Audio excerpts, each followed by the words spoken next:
Welcome to the Banker Lamp. Please enjoy the video. You'll start by getting into the Facetime app.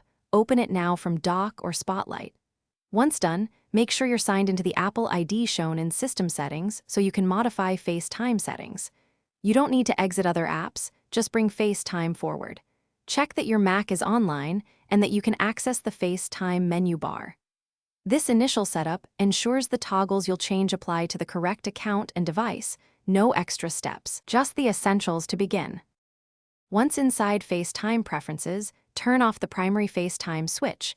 This stops incoming and outgoing calls immediately. If you want a deeper step, sign out of your Apple ID in that same pane. This removes your reachable addresses and prevents relogin without credentials. Make sure to confirm any prompts.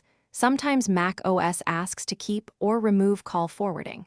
If you use Messages and want separation, sign out separately in Messages. These steps cut off Facetime cleanly, without deleting other Apple services. After you toggle Facetime off and sign out if desired, close the app and restart your Mac to ensure the change persists across sessions.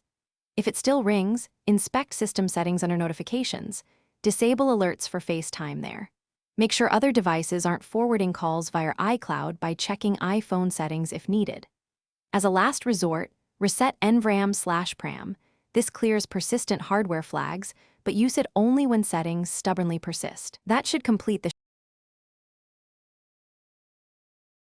Thanks for watching. If this was helpful, leave a like and consider subscribing. See you next time.